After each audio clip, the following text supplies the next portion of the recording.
தலைவர் கலைஞர் உயிரினும் மேலான அன்பு நண்பர்களுக்கு வைதாராமூர்த்தியின் இனிய காலை வணக்கம். நினைவில் வாழும் நமது தலைவர் கலைஞர் பதிவில் இன்றைக்கு 359வது நாள் பதிவு.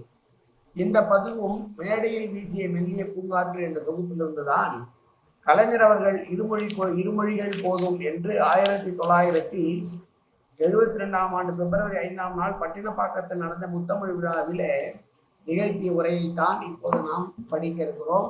நான் படிக்க இருக்கிறேன், நீங்கள் கேட்க இருக்கிறீர்கள்.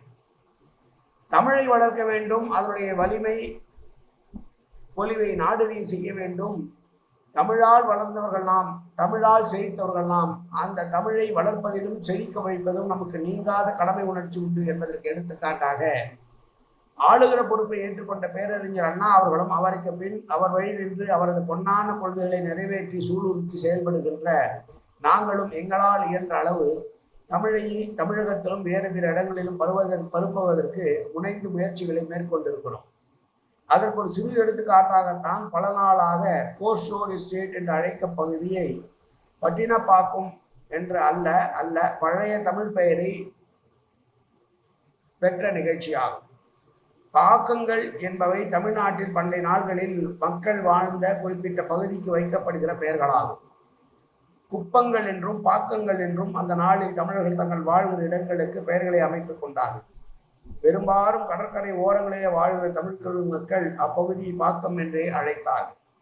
காவேரி பூம்பட்டினத்தில் மருவூர் பாக்கம் என்கிற அழகிய தமிழ் சொல் அப்பகுதியில் கடற்கரை ஓரத்தில் தமிழ் மக்கள் வாழ்கிற மேற்கு பகுதிக்கு இடப்பட்டிருப்பதை சிலப்பதிகாரத்தின் மூலம் அறியலாம். ஆகவே கடற்கரை பகுதிகளிலே இருக்கிற இந்த பகுதிக்கு பட்டினப்பாக்கம் என்ற பெயர் மிக பொருத்தம் என்று இந்த அரசு கருதுகிறது. பல பேர் இது புரியுமா என்று கேட்டார்கள். வாயில் நுழையுமா என்று வினா எழுப்பினார்கள். பழக்கத்திற்கு வருமா என்றார்கள். அதை போலவே கெல்லிஸ் கிள்ளியூர் ஆகியது, பாரிஸ் பாரிமுனை ஆகியது இவையெல்லாம் இன்று வழக்கத்திற்கு வந்துவிட்டன. இதுபோல மற்ற இடங்களில் பெயர்களை மாற்றிட வேண்டும் என்ற எண்ணம் இன்றைய தினம் தமிழ் மக்களிடையே ஏற்பட்டிருப்பதை காணுகிறோம். தமிழுக்கு பொற்காலம் ஒன்று இருந்தது, அதன் பிறகு கற்காலம். அது நாம் தமிழை கவனிக்காமல் இருந்த காலம். இப்போது மீண்டும் தமிழுக்கு பொற்காலம் வந்துவிட்டது. குழந்தையை கோகிலமே என்று கொஞ்ச, மழலையை மாணிக்கமே என்று கொஞ்ச தாயிடத்திலே சொல்லுவது எவ்வளவு நகைப்புக்குரியதோ அதை போன்றுதான் தமிழிடம் தமிழை ஓம்பு, தமிழை காப்பாற்று என்று கூறுவதும்.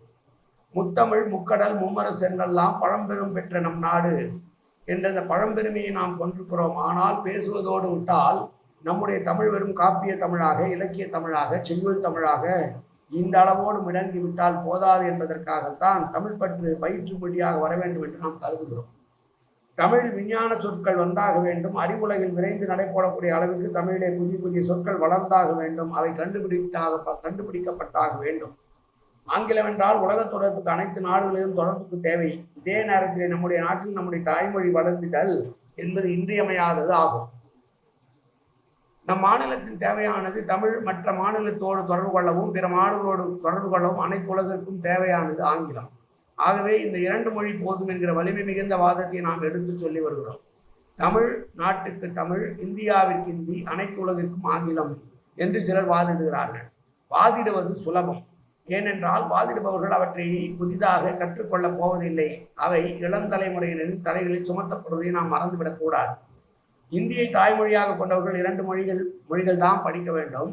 தமிழ்நாட்டில் இருந்து கொண்டு மொழி பிரச்சனை என்பால் பதவிகளை பறிவு கொடுத்த வயதான ஒரு பெரியவர் தாம் இனிமேல் பதவிக்கு படிக்க தேவையில்லை என்பதால் இந்தியாவிற்கு தமிழ்நாட்டிற்கு இங்கிலீஷ் அகில உலக தொடர்புக்கு என்று பேசுகிற பிள்ளைகளை நாம் மாநில பயனுக்காக தமிழையும், இந்திய தொடர்புக்காக இந்தியையும், அகில உலக தொடர்புக்காக ஆங்கிலத்தையும் ஆக 3 மொழிகளை படிக்க வேண்டிய இக்கட்டான நிலைக்கு ஆளாக்குகிறார்கள்.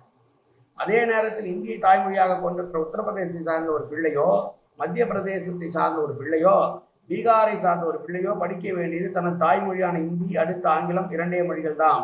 அவளுடைய சுமை அதோடு முடிகிறது.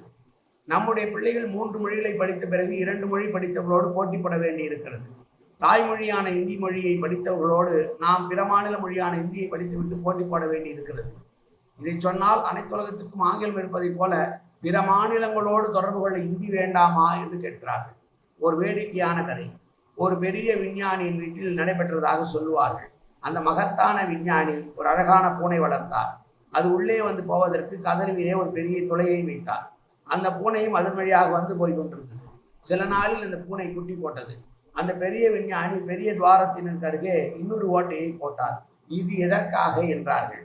அதற்கு அந்த விஞ்ஞானி பூனைக்காக உள்ள பெரிய ஓட்டையில் பூனையும் குட்டி ஓட்டையில் குட்டியும் வரும் என்று சொன்னாராம். உடனே மற்றவர்கள் பூனைக்காக உள்ள பெரிய ஓட்டையிலேயே குட்டியும் வந்து போக முடியாதா என்று அவர் கேட்ட பிறகுதான் ஆகா இந்த யோசனை நமக்கு இல்லாமல் போயிற்றே நினைத்தாராம் அந்த விஞ்ஞானி.